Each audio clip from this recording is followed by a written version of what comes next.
Assalamualaikum warahmatullahi wabarakatuh. Saya Muhammad Najan Sani dari kelas 04 TPLE 13.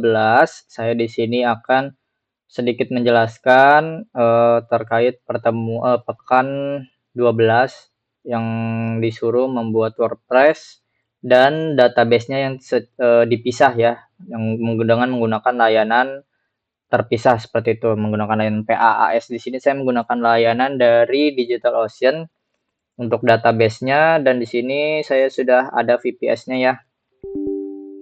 Nah, jadi untuk langkah-langkah pertamanya tentunya kita harus menginstal WordPress, dan di sini saya sudah menginstalnya di pertemuan sebelumnya dan sudah berjalan. Berikut adalah website WordPress saya saat ini ya yang sudah berjalan.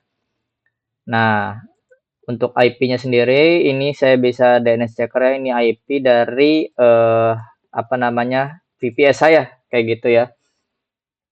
Coba nih saya logout dulu, saya login kembali.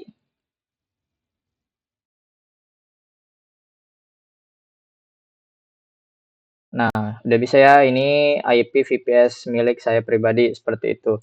Langkah selanjutnya, setelah kita sudah menginstal WordPress-nya dan menyewa layanan database-nya, langkah selanjutnya itu kita harus memasukkan database database lokal, database WordPress lokal kita ke database dari ini ya, layanan yang kita sewa. Karena sebelumnya kan kita database itu berada di sini nih, di WordPress DB. Nah, ini harus kita pindahkan semua isinya ke yang kita sewa ya. Di sini saya akan memindahkannya ke dalam DB WordPress ini ya. Seperti itu. Nah, langkah awalnya yaitu kita harus memindahkannya ya, begitu. Dan di sini ketika udah menyewa itu akan disediakan username, terus password dan lain sebagainya, host juga, portnya juga dan lain sebagainya. Karena di sini pihak penyedia itu mewajibkan menggunakan sertifikat, maka sertifikatnya harus di-download terlebih dahulu. Seperti itu. Setelah di-download, itu kalian jadikan satu saja biar tidak sulit. Di sini saya sudah menjadikan satu untuk database-nya dan sertifikatnya ya. Nah, di sini udah ada nih backupan database-nya dan sertifikatnya seperti itu ya. Ini sertifikat, ini backupannya. Nah, ini jika kalian bingung untuk cara backupnya, kalau misalnya nggak ada yang namanya PHP MyAdmin, itu kalian bisa menggunakan perintah MySQL dump ya. MySQL dump mana nih, MySQL dump. Nah, MySQL dump, terus namanya apa, nama database-nya. Ya, di sini kan namanya WordPress DB ya. Nah, di sini tulis nama database-nya, terus nama filenya yang nanti akan diekspor itu nama filenya mau apa, kayak gitu. Dan di sini username-nya ya, di sini username buat login ke MySQL ya gitu ya, ke database-nya. Dan karena di sini saya sudah melakukannya ya, di sini saya udah ada dua. Yang ini yang WordPress ini udah disetting ya. Ini udah ada disetting sedikit karena sebelumnya saya ada error gitu kalau langsung ekspor ke database dari pihak penyedia layanan ini. Ketika dua-duanya sudah ada, langkah selanjutnya yaitu kita pindahkan isi dari WordPress yang sudah kita backup ke dalam database yang kita sewa ya, seperti itu. Saya pengen masukin ke DB WordPress ini. Saya pengen mindahin ke DB WordPress ini. Maka caranya kalian harus pakai perintah berikut ya. Karena di sini tidak ada menu untuk import ya. Di sini tidak ada menu untuk import ya, tidak ada menu untuk import. Nih, ini cuma delete ya kayak gitu. Jadi mau nggak mau kita harus melakukannya yaitu dengan cara seperti ini ya. Nah, ini ketikan ini nama database-nya, database di layanannya. Di sini kan namanya ini ya. Nah, ini namanya, terus ini nama file database yang ingin kita pindahkan isinya ya. Di sini kan nama filenya itu wordpress_db.sql, dan di sini letak file sertifikatnya yang sudah di-download dan sudah dipindahkan ke dalam VPS. Di sini kan terletaknya di sini ya. Di home, kemudian nama profilnya apa, terus masuk ke dalam folder search, ya, masuk ke dalam folder search, kemudian masukkan nama filenya yaitu dbsearch.jrt, dan di sini portnya 25060 kita sesuaiin aja 25060, benar nggak? Oke, benar. Hostnya juga udah bener. Kemudian di sini usernya ya, usernya saya pengen menggunakan usernya ini ya, WordPress Hans. Maka usernya ini kita ganti dulu. Nah, kayak gini. Kita enter aja. Diminta password. Untuk passwordnya itu ada di sini nih. Aduh, mana ya, nggak kelihatan. Nah, kita masukin passwordnya, paste, enter.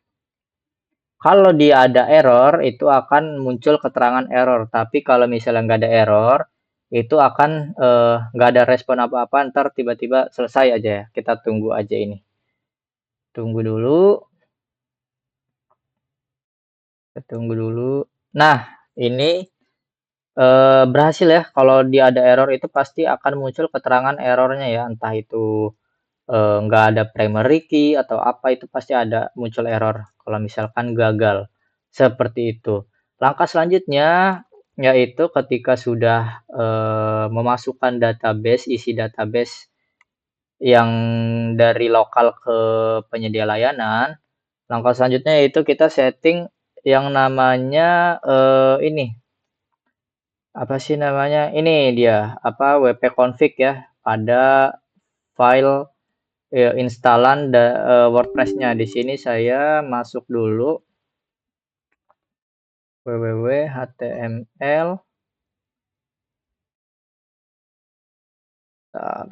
cd cloud computing.hansdb.biz.id. Nah, di sini saya menginstal WordPress-nya ya. Nah, kita harus masuk ke wp-config.php. Terus ada yang salah. wpc. Nah, ini harusnya wp ya. wp-config.php. Nah, di sini juga sebenarnya sudah saya lakukan setting ya untuk saya arahkan langsung ke database penyedia layanan. Nah, yang perlu dicatat yaitu kita perlu mengubah database name dengan database nama database yang kita sewa. Di sini kan nama databasenya ini ya, mana nih? Nah, DB WordPress. Nah, ini kita sesuaikan namanya, terus usernya kita mau pakai user apa? Kan tadi ada dua di sini saya, ada WordPress Hans dan Dewa Admin. Saya makainya WordPress Hans seperti itu. WordPress Hans, terus passwordnya yaitu yang ini ya, yang tadi di hide ini. Kemudian hostnya itu yang ini, yang dikasih dari pihak penyedianya ya. Terus jangan lupa ditambahkan titik 2 dan port ya setelah host. Jadi host terus titik 2 terus port ya. Nah, ini wajib, kalau nggak ada portnya dia nggak bisa connect seperti itu. Nah, karena dari pihak penyedia layanan itu mewajibkan menggunakan sertifikat SSL, maka ini harus ditambahkan nih kedua ini ya. Define MySQL Client Flags. Nah, di sini sertifikatnya apa? Kalau misalnya nggak dibutuhkan, ya udah ini boleh dihilangin aja atau dikomentarin kayak gini. Misalkan maaf, misalkan kayak gini ya. Nah, kayak gitu. Kalau misalnya ini nggak dibutuhin gitu ya, tapi karena dari pihak penyedia layanan itu membutuhkan adanya SSL ini, maka ini jangan dikomentarin atau harus ada seperti itu. Nah, kalau misalnya udah, itu kita tinggal tes aja websitenya berjalan atau tidak. Ini saya lakukan tes ya. Tes apakah bisa terbuka. Kita sambil cek. Nah, ini nih. Nah, ini akhirnya kebuka ya. Coba kita cek lognya ya, log dari query-nya apakah ada nih. Nah, di sini ada tuh kayak log dia men-select apa aja kayak gitu. Nah, coba nih ya, saya lakukan yang namanya WP login. Pasti dia nanti di sini akan ada, nah ada query tadi tuh, sempat ada query. Nah, ini kan no current ya.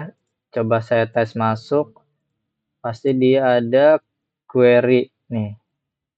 Nah, ini IP dari server saya, jadi ketahuan gitu ada yang siapa nih yang meng-query data-data yang di database ini itu ketahuan seperti itu ya.